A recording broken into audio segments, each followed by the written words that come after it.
Hello મિત્રો, હું છું ડૉક્ટર રોનક ભીમાણી અને આજે આપણે વાત કરીશું લવ અને હોમિયોપેથીને શું રિલેશન છે. હા, ચોક્કસ રિલેશન છે. આપણે સૌથી પહેલાં disease or the man treat કરતા હોઈએ છીએ ત્યારે સૌથી પહેલાં માયાઝમ ડિસાઇડ કરીએ છીએ. તો લવને કયા માયાઝમમાં બેસાડવો એ આપણે શીખીએ. સોરિક લવ કોને કહેવાય, સાયકોટિક લવ કોને કહેવાય અને સિફિલિટિક લવ કોને કહેવાય જોઈએ. સોરિક લવ એટલે શું મિત્રો? કે love to develop and the nurture, love without expectation. હવે આમાં આપણે મમ્મી અને દીકરાના લવને મૂકી શકીએ.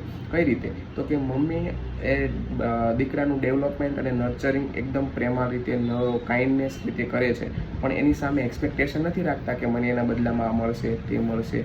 તો આપણે આને સોરિક લવ કહીએ. મિત્રો, સાયકોટિક લવ એટલે શું?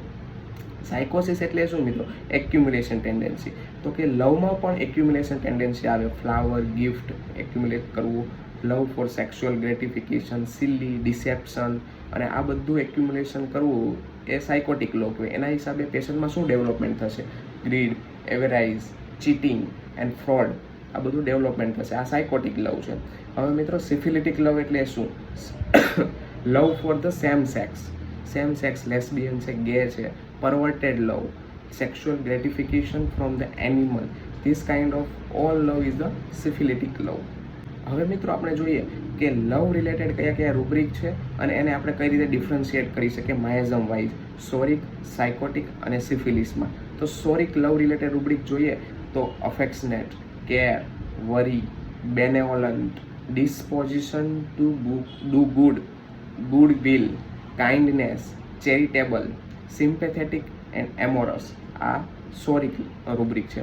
હવે સાયકોટિક રૂબ્રિક જોઈએ.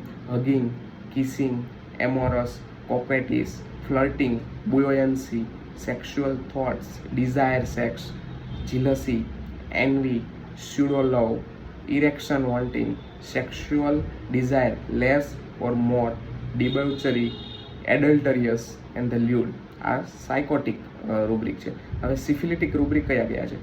ક્લિંગિંગ, એમેટિવનેસ, એડલ્ટરિયસ, લેસિવિયસ, perverted love, ઇમ્પોટન્સી, loss of libido. This kind of all rubric is the syphilitic. Thank you મિત્રો.